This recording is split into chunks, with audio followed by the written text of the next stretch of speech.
Robert Williams III.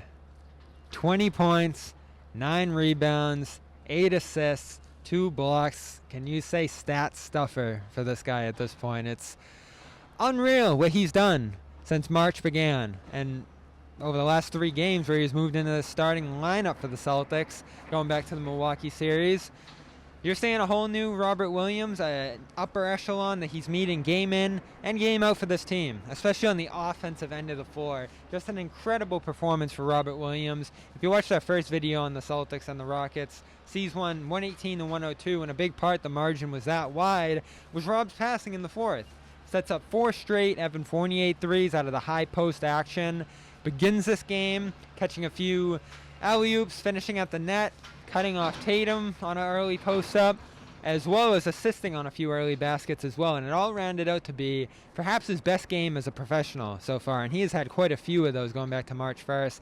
The numbers now, stepping back this last month, it's April 2nd, of course. 10 points a game, 8 rebounds a game, 3 assists per game in limited opportunity, limited minutes. Doesn't reach 30 all that often. He didn't again tonight. And we're talking about 3.1 blocks per game. So the rim protection on this team, it's no mistake. This went from being one of the worst teams in basketball protecting the rim to tonight stuffing Christian Wood, who's an all-star center, Jason Tate trying to jam his way into the rim, Daniel House, whatever the Celtics threw, Porter as well. They were getting rejected time in and time out again. And there were a few stretches of this game, particularly when Evan Fournier went on his run. The Celtics allowed 6 straight baskets to the Rockets during that stretch. There was a big array of runouts in the first half that I think required Luke Kornet to come in and give some solid contribution defensively in his own right in that second quarter. It was a nice center rotation for the Celtics on both ends of the floor tonight. But Rob shutting this game down with tough passes in that fourth, going from the high post to the corner for an Evan Fournier 3. And like I said, he was involved in pretty much every single offensive action deep into the fourth quarter of this game. Then finally it went to garbage time. So Rob, there is no doubt left that he is the starting center for this team. And I've had some gripes about some of his worst games. I don't think him playing 40 minutes is going to be swinging this team up to the upper echelon of the East. That's the only thing I push back on the Garden Report this year, is that he's the game changer here. But let's be real. He is the story of the team this year. Going from a question mark on the bench to a guy who's putting up, frankly, Nikola Jokic numbers in a game like this. Like, what other center in the NBA is putting on a passing display where they can get 8 assists in a game? It's one handful of guys, really. Anthony Davis, Joel Embiid, Giannis when he plays the center position, Jokic, of course, and you could probably slate Rob in right now as arguably the 5th best passing big in this league. And he is just scratching the surface of what he can do on that end of the floor. So there are quite a few encouraging things about Rob, whether it be the vertical spacing that can diversify this team's offensive output. I talked in the first video about how they're shooting 42 threes a game now over the last week.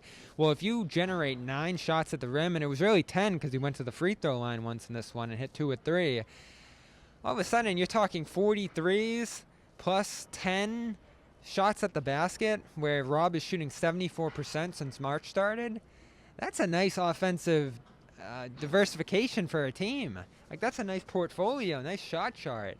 So Jimmy, John, I give them credit. Celtics have needed to pass to him way more, and tonight they emphasized it. He was open quite a bit underneath, and they probably missed 2 more times that they could have fed it to him in the lane.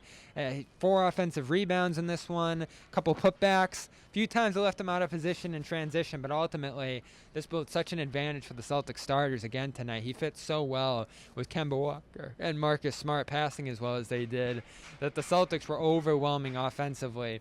But it started with defense too. And so you finally, for one of the few times this year, saw the Celtics become a great two-way team this year in their 118-102 win over the Rockets. Bigger test on Sunday against the Hornets, as I mentioned, 6 o'clock. Robert Williams will be starting again. But Tristan Thompson, as I mentioned in my pregame video, nearing a return. We saw him out on the court, which is turning into the ice fairly quickly here.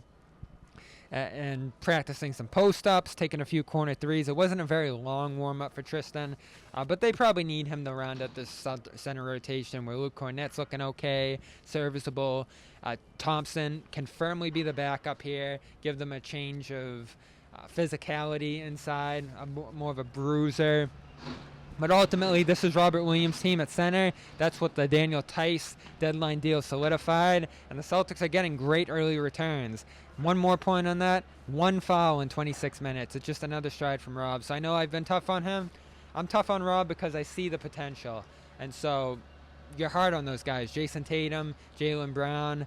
And there's so much more growth to be seen from Rob Williams, who really, year one, redshirted. Year two was mostly hurt. And now in year three, has already made such massive strides, going from limited minutes to now being the starter of this team in a very short amount of time. So for what's been a disappointing team, that is the absolute best news that the Celtics have gotten all year. What's his upside? What's his comparison? I'm not going to do that in this video. We have plenty of time to talk about Robert Williams for the rest of the year. But let me know below, what do you think Robert Williams could ultimately be as a player in this league once he reaches his potential? And is it going to be with the Celtics, or is this guy the centerpiece of a blockbuster deal that could potentially happen this offseason or in years to come? I'm Bobby Manning. This is the Garden Report. Subscribe to CLNS Media as well as our Celtics channel, Celtics All Access. Subscribe to our Twitter account, Celtics CLNS. And, of course, subscribe to me at Real Bob Manning on Twitter, Bobby Manning on YouTube. The pastor comes first. The second one is me. And we will see you here on Sunday for a 6 o'clock tip-off. Make sure you catch the Celtics post-game show and all the Garden Reports that we did after the game tonight. See you on Sunday.